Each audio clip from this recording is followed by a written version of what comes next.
voici pour notre dernier épisode de cette web-série.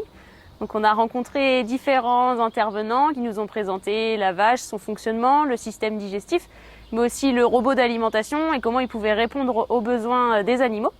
Et donc je suis de nouveau avec Elodie pour parler plus concrètement de l'installation du robot sur l'exploitation. Donc Elodie, est-ce que tu peux me parler un peu du projet, comment il a été construit et comment vous avez eu envie d'installer un Vector sur l'exploitation?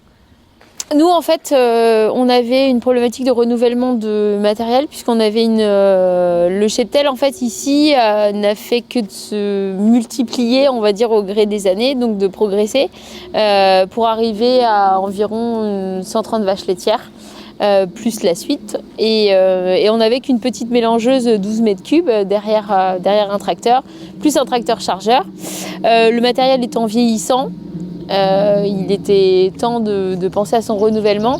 Après, on avait une autre problématique, c'était aussi le renouvellement de la main d'œuvre.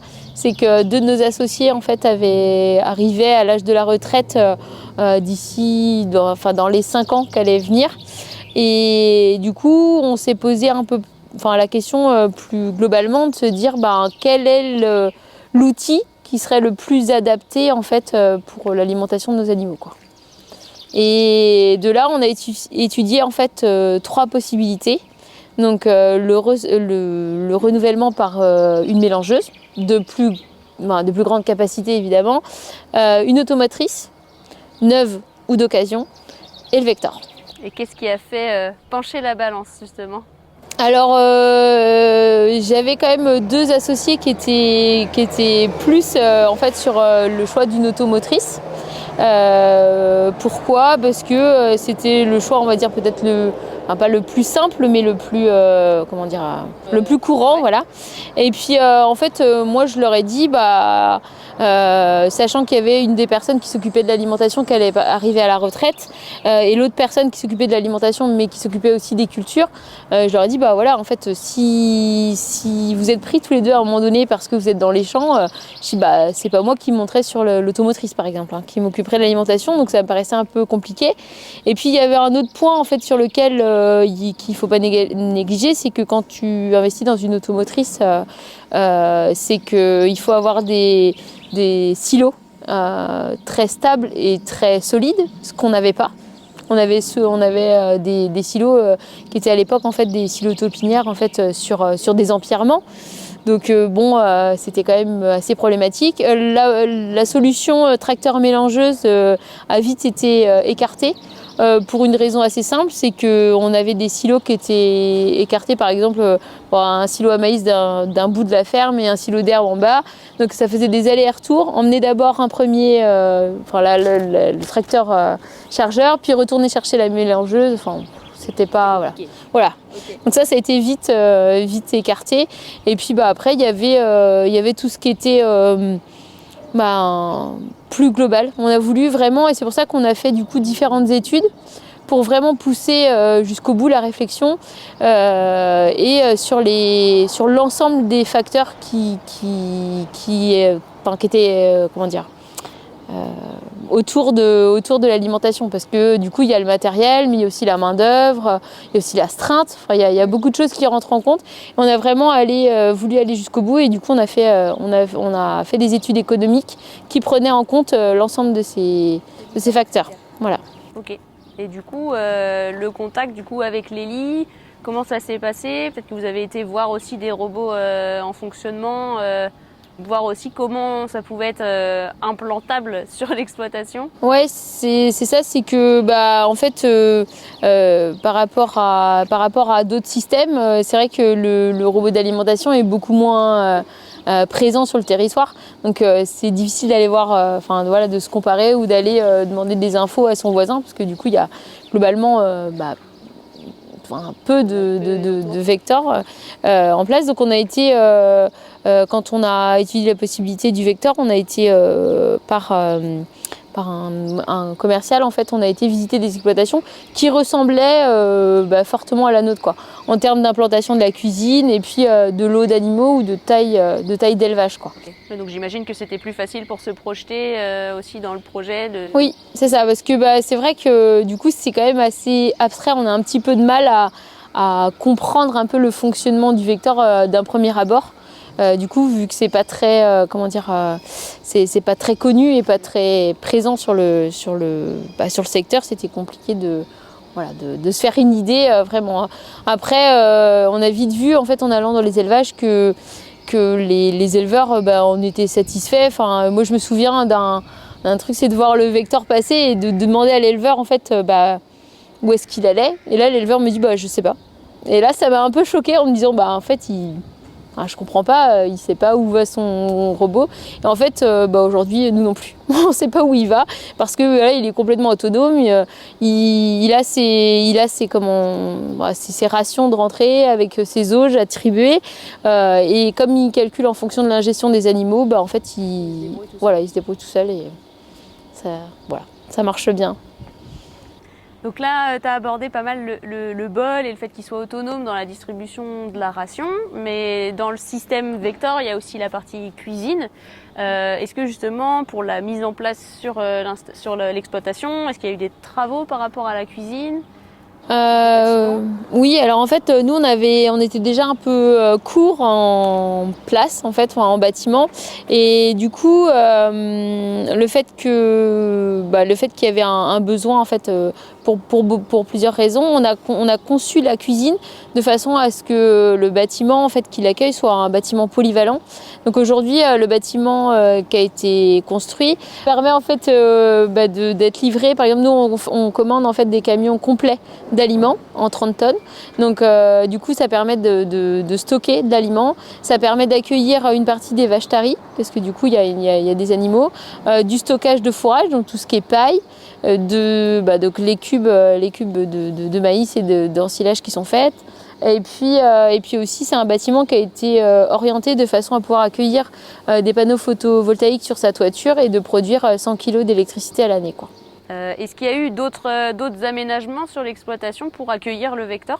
Non, en fait, c'est globalement assez simple. Le Vector, il n'a pas besoin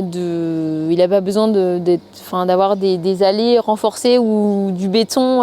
Plus que ça, il a juste besoin d'une petite allée qui fait de mémoire 2,50 m de large. Ça lui suffit amplement. Donc aujourd'hui, il traverse la cour, mais on a juste eu besoin de lui faire une petite allée de 2,50 m pour faire son passage. Et ça pose aucun problème d'adaptation quelconque ou particulière en fait sur l'exploitation, quoi. Okay. Avec le projet Vector, il y a aussi la prise en main de l'outil dans son ensemble et aussi de la partie logicielle, de l'aménagement plus dans l'organisation aussi. Il y a eu un suivi avec les équipes FMS de chez Lely. Comment ça s'est passé l'accompagnement sur cette partie-là ? Ça s'est globalement bien passé. C'est vrai que, comme je le disais tout à l'heure, c'était un petit peu compliqué de visualiser l'organisation avec un vecteur. Donc la première des choses, ça a été de visualiser les auges avec les différents types de rations et après d'adapter la hauteur des fourrages par rapport à la consommation des vaches et au type de ration aussi. Parce que du coup, entre une ration vache tarie qui est avec beaucoup de paille ou une ration avec ensilage, les hauteurs sont différentes. Donc ça, c'est quelque chose qui demande un accompagnement particulier au départ. Mais une fois que les réglages sont calés en fonction des catégories d'animaux, globalement, ça reste quand même assez facile. Okay. La seule chose aujourd'hui qu'on a adaptée, qu'on a à faire, donc c'est évidemment surveiller que les animaux ont régulièrement à manger et que du coup cette hauteur d'auge est suffisante. Ensuite, le paramètre à modifier, c'est ce qu'on fait en fait, c'est que quand on ouvre un nouveau silo, on fait un échantillon et du coup, ce qui nous permet de connaître la matière sèche du fourrage. Et ça, c'est quelque chose qu'on rentre dans le vecteur pour que du coup, lui puisse s'adapter en fait la distribution au fourrage distribué, quoi. On a parlé de l'accompagnement FMS, mais il y a aussi un accompagnement technique. Comment ça se passe du coup au niveau de la maintenance du vecteur ? Donc il a une maintenance préventive en fait tous les trimestres qui permet d'anticiper en fait les pannes potentielles en changeant des pièces d'usure quoi, principalement. Et du coup de maintenir une efficacité de mélange et de coupe des fourrages quoi. Donc ça c'est la maintenance préventive. Après il y a aussi tout ce qui est SAV. Parce que je pense qu'en tant qu'éleveur, on connaît tous la panne du dimanche, c'est-à-dire que c'est toujours le dimanche qu'il s'arrive quelque chose, ou au moment où on doit s'absenter parce que on a décidé d'aller manger en famille, ou on a un flexible qui explose, ou voilà. Donc la panne du dimanche. Et là, en fait, dans la plupart des cas, quand on a un système, classique, que ce soit une mélangeuse ou une automotrice, faire réparer un flexible un dimanche, ça relève quand même un peu c'est un peu mission impossible. Là, avec le Vector, que ce soit le dimanche, la nuit, les vacances, peu importe en fait le moment, il y a toujours quelqu'un qui répond. La plupart du temps, quand c'est une problématique qui peut être dépannée à distance, donc du coup il y a une maintenance plutôt téléphonique, mais il y a toujours quelqu'un qui répond et quelqu'un qui se déplace assez rapidement quoi. Donc ça c'est hyper appréciable parce que du coup on est dépanné n'importe quel moment de la semaine ou de l'année quoi. Merci Elodie pour ces éléments. Est-ce que si c'était à refaire, est-ce que tu referais tout de la même manière? Et est-ce que si tu devais donner un conseil à un éleveur qui est en réflexion ou en projet Vector, qu'est-ce que tu lui donnerais comme conseil?